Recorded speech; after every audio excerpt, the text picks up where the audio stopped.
반갑습니다. 여러분들과 수학을 함께하는 정성무입니다. 이번엔 2028학년도 대학 수학능력시험 예시문항에 대한 총평과 전문항 해설을 해드리도록 하겠습니다. 이런 날이 왔네요. 2028학년도 대학 수학능력시험 예시문항이라고 해서 이제 교육과정이 바뀌고 이제 대수와 미적분, 그다음에 확률과 통계라는 세 과목으로 이제 통합이 됐죠. 선택 과목 체제가 없어지고 이제 모든 학생들이 동일한 시험지로 시험을 보는 겁니다. 보통은 이제 교육과정이 바뀌고 수능을 이제 보는 친구들한테 보통 1년 전에 이런 예시문항을 발표하는데요.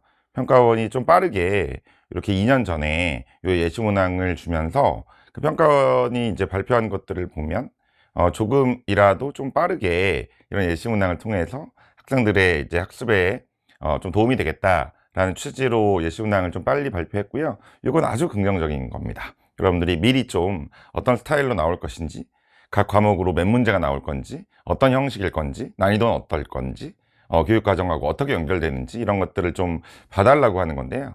네, 이렇게 빨리 나왔기 때문에 우리가 좀 더 앞서서 준비할 것 같고요.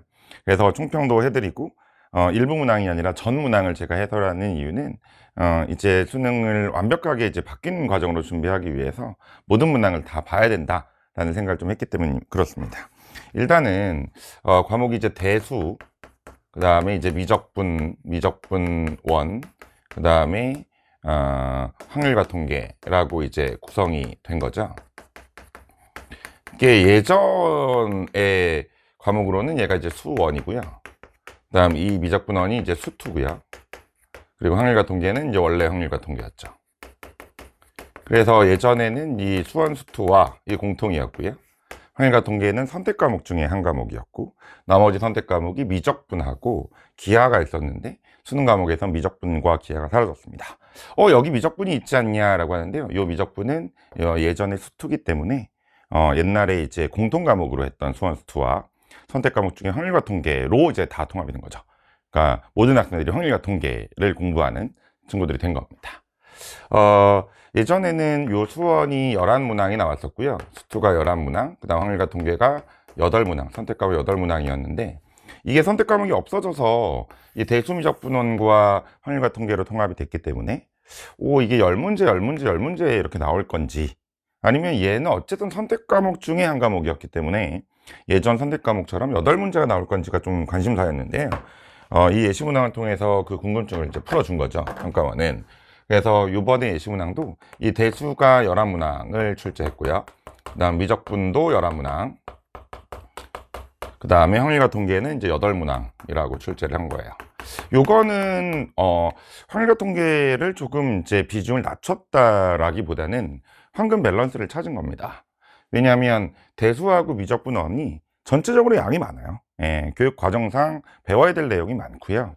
선택 과목이었던 확률과 통계는 이쪽 선택 과목이었던 이제 미적분이나 기하에 비해서 양이 작았거든요. 교과서 자체의 양이 적습니다. 볼륨 자체가 작기 때문에 8문항을 이제 배치를 딱 한 겁니다. 그럼 확률과 통계를 좀 소홀히 해도 되느냐는 아니고요. 왜냐하면 지금 이 체제에서는 예전에 선택 과목이 있었으니까 이제 15번까지 해서 뭐 단답형, 그 다음 오지선다, 그 다음 또 22번까지 해서 또 이제 23번부터 선택 과목이 또 단답형과 오지선다 이렇게 쪼개져 있었는데, 이제는 전체적인 거기 때문에 1번부터 21번까지가 이제 오지선다고요. 그 다음에 22번부터 이제 30번까지가 이제 단답형 문제인데요. 이렇게 되면 물론 제가 하나하나 말씀을 드리겠지만 요 1번부터 21번까지는 2점짜리가 3개가 있고요. 2점짜리 3개가 있고요. 그 다음에 이제 여기는 3, 4점짜리가 있고요. 이 단답형은 이제 2점짜리가 없어요. 단답형의 처음 문제인 22번이 이게 3점짜리로 시작하거든요. 그래서 여기는 이제 3점, 4점짜리가 있는데, 여기에서 물론 이 번호 순서대로 난이도가 쭉 올라가는 구조는 아닙니다. 2점짜리는 쉽고 3점짜리는 그거보다 어렵고 4점짜리가 더 어려운 건 맞지만 4점짜리 안에서 번호 순서대로 난이도가 막 올라가는 건 아니지만, 물론 그런 기조가 좀 있는 상황에서, 그러니까 그래도 어쨌든 간에 여기에서 가장 어려운 문제들을 좀 보면 예시문항도 그랬지만 거의 대부분 이제 이 맨 마지막 20번, 21번 여기에 29번, 30번 이런 애들이 난이도가 높을 거예요. 일반적으로 그럴 겁니다. 그러니까 소위 말하는 고난도 문항이 이렇게 한 4문제 정도가 있다고 쳤을 때 지금 보시면 확률과 통계가 8문항이긴 한데 21번을 보면 21번이 그러니까 20번이죠. 20번이 수투예요. 20번이 수투, 즉 여기서 말하는 미적분 1이고요. 미적분이고 그다음 21번이 확률과 통계입니다. 확통이고요. 그 다음에 맨 뒤에 있는 이제 29, 30이 있는데 29, 30에서 29번이 이제 또 확통이고요. 그 다음에 30번이 좀 대수거든요. 이렇게 보면 11문항, 11문항, 8문항으로 구성해서 확률과 통계 개수를 좀 줄여놨지만 가장 어려운 4문항이라고 봤을 때는 이 4문항 중에 2문항을 확통으로 주고 그 다음 미적분과 대수는 한 문제씩 줬어요. 그러니까 어려운 문항에서는 확률과 통계의 비중을 더 높인 거예요. 그리고 전체적인 문항을 분석을 해도 확률과 통계가 전체적으로 대수하고 미적분보다 조금 어렵습니다. 그래서 이 밸런스를 잡은 것 같아요. 그러니까 확률과 통계는 개수는 8문항으로 해놓지만 난이도 있는 문항은 더 많이 내는 거고요. 그 다음에 교과서 볼륨이 큰 대수하고 미적분은 11문항씩 배치하면서 난도는 확률과 통계 조금 더 이렇게 증가시켜서 그 밸런스를 잘 잡아낸 겁니다. 그래서 이제 요 예시문항 30문제를 풀어보시면 확통에 대한 걱정을 좀 많이 하게 될 것 같습니다. 확률과 통계가 문항수는 살짝 적지만 뭐 많이 적은 것도 아니고요. 11문제하고 8문제 차이니까. 그다음 난도 높은 거는 또 확통이 많고요. 확률과 통계가 전체적으로 난도가 높아서 이제 이 예시 문항만으로 보면 확률과 통계의 강점을 갖고 있는 친구들이 우수한 득점을 맞게 만드는 그런 체제로 조금 발표를 한 거라고 보기 때문에 이 대수와 미적은 뭐 예전 과목의 수원수투니까 공부를 뭐 어느 정도 했겠죠. 교육과정 바뀌기 전에 걸로도 공부를 했을 텐데 나는 뭐 확률과 통계를 선택하지 않았고 난 미적분이나 기하를 냈었다. 그 친구들이 이 교육과정을 받아들일 때는 이제 내가 공부도 많이 안 해본 확률과 통계가 이렇게 어려워지니까 큰일 났구나 라고 생각할 수도 있는 상황이에요. 그렇다고 해서 확률과 통계를 정말 좀 여러분 확률과 통계가 약간 모호하다란 말을 하는데요. 뭐 절대 확률과 통계는 모호하지 않고요. 정확한 답이 나옵니다. 그 다음에 확률과 통계가 좀 힘들다, 이게 너무 어렵다라고 생각하면서 문제가 좀 이상하지 않을까라고 했는데 또 문제를 이제 전 문항을 제가 풀어드릴 텐데 문항은 상당히 좋습니다. 그리고 수원수투도 그러니까 저도 지금 자꾸 아직 이 교육과정 바뀐 거에 익숙지 않아서 수원수투라고 하는데 이 대수하고 미적분원도 문제를 참 잘 냈어요. 그래서 이 대학장 능력시험 예시문항의 이 30문제는 전 문항을 한번 볼 만큼 필요한 문항들이고 특히 교육과정이 바뀌면서 들어가고 나간 것들에 대한 연구가 좀 돼야 되는데 뭐 그냥 똑같습니다. 수원하고 대수, 수투하고 미적분원은 똑같고요. 확률과 통계의 모비율 추정이 추가가 됐어요. 교육과정이 이제 바뀌면서. 그러니까 예전에 확률과 통계를 공부한 친구들이 이 바뀐 교육과정의 확률과 통계를 공부할 때는 이 모비율의 추정, 요 부분만 여러분 추가해서 공부하면 되는데 또 그 문항을 또 예시 문항에서는 정확하게 또 몇 번으로 6번으로 딱 배치를 했습니다. 그래서 새 교육과정에 추가된 내용도 예시 문항에 넣어준 것 같아요. 그래서 평가원이 정말 좋은 기회를 여러분들에게 좋은 예시 문항을 줬으니까요.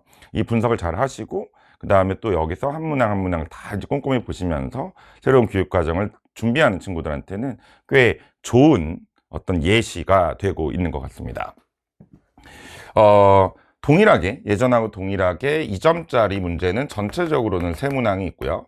그다음 3점짜리가 4점짜리가 얘가 13문항이 있고 얘가 14문항 이렇게 있어서 그럼 6점, 여기는 42점, 그다음 여기는 52점이니까 이렇게 100점이 되고요. 다시 말씀드리지만 대수는 11문항, 미적분은 11문항, 확률과 통계는 8문항 구성됐고 좀 어려운 문항 중에서는 확률과 통계가 좀 많았다 정도까지 보시면 되고요. 특징으로 본다면 물론 이 번호 순서가 일반적으로는 난이도를 보장을 하지만 그러니까 당연히 뭐 1번보다는 5번이 어려울 거고 5번보다는 뭐 9번이 어려울 거고 9번보다는 뭐 13번이 어렵겠지만 꼭 그런 것만은 아닙니다. 번호 순서가 난이도 보장을 무조건 하는 건 아니고요. 어느 정도 난이도를 보장하고 있기 때문에 여러분들이 시험을 이제 바뀐 시험으로 이제 볼 때는 예전보다 호흡이 좀 길어졌죠. 옛날에는 뭐 15개까지가 이제 공통 문항의 오지선다였고, 또 22번까지가 단답형이었고, 다시 23번부터 또 27번까지가 또 오지선다였고, 28번부터 다시 단답형이었고, 이렇게 왔다 갔다 했는데, 이제 그런 게 아니라 21번까지 쭉 오지선다가 이어지고, 그다음 22번부터 좀 쉬워진 3점짜리 나오다가 또 30번까지 어려운 문제 쭉 이어지니까 호흡을 좀 길게 가져가셔야 되고요. 시험을 볼 때는 번호 순서가 난이도를 어느 정도 보장하지만 그게 절대적인 건 아니기 때문에 앞부분에서도 좀 낮은 번호대, 뭐 9번이었는데, 뭐 10번이었는데, 3점짜리인데 꽤 어렵다라고 하더라도 여러분 시험 문제 풀 때는 무조건 난 3점짜리 무조건 맞아야 돼, 앞부분 맞아야 돼, 이게 아니라 체크하고 넘어가서 뒤 끝까지 항상 30번까지 풀고 나서 다시 이제 돌아와서 못 푼 것들을 푸는 그런 전략이 필요할 것 같고요. 그래서 번호 순서를 너무 고려하지 말아라. 두 번째, 확률과 통계가 꽤 어려워졌으니 확률과 통계에 여러분들이 신경을 좀 많이 써라. 그 다음에 세 번째로는 문항들이 다 좋아요. 문항들이 다 좋기 때문에 요 예시 문항을 분석을 잘 해라. 여러 번 풀어보시고 선생님이 전 문항 풀어드리는 걸 보고 이 예시 문항을 이제 교육과정 바뀐 시험이 처음으로 이제 나오는 이제 뭐 2027년이겠죠? 그때 뭐 3월 모의고사부터 6평, 9평까지 계속 이렇게 공부를 할 때, 물론 이제 9평이 좀 8월에 본다는 얘기도 있으니까요. 뭐 6월, 8월에 평가원 시험을 볼 때 그 시험 보기 전까지는 요 예시 문항이 유일하게 평가원에서 낸 거기 때문에 사설 모의고사라든가 아니면 문제집의 문제들 요런 것들을 기준으로 하지 말고 요 예시 문항을 꼭 기준으로 하시면서 공부의 방향을 잡아달라라는 얘기입니다. 그 다음에 교육과정을 어기는 희한한 문제들은 없었어요.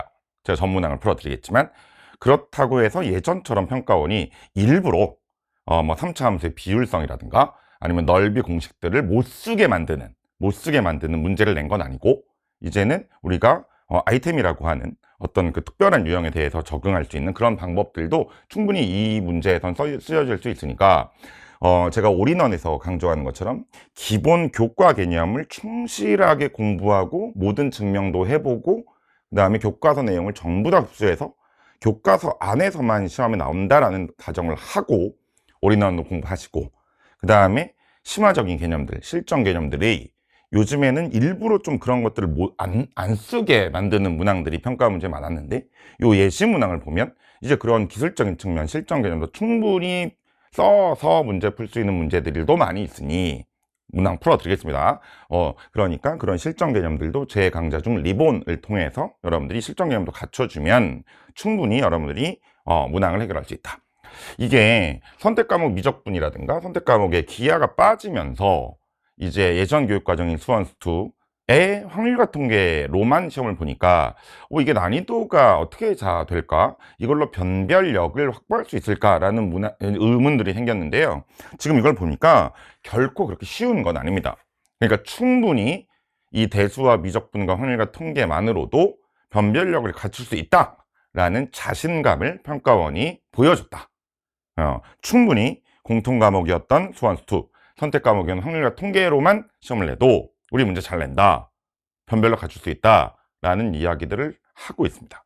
그래서 이게 다소 대수와 미적분이 약간 쉬운 느낌이 있고요, 확률과 통계가 살짝 어려운 느낌도 있지만 그 밸런스를 잘 잡아나가면서 평가원은 이렇게 바뀐 수능에 대해서 바뀌어진 제도, 바뀌어진 교육과정과 수능의 형태에서도 분명히 난이도 높은 문제를 적절하게 대수와 미적분과 확률과 통계로 배치할 수 있고, 그 다음에 확률과 통계를 좀 더 강조하는 듯한 느낌이지만 어쨌든 문항수는 8문항이고, 그리고 변별을 대수와 미적분과 확률과 통계에 골고루 내면서 특히 어려운 문제에서 딱 밸런스를 잡아줬죠. 대수 하나, 미적분 하나, 확률과 통계 2개 이렇게 하면서 충분히 학생들을 변별할 수 있다.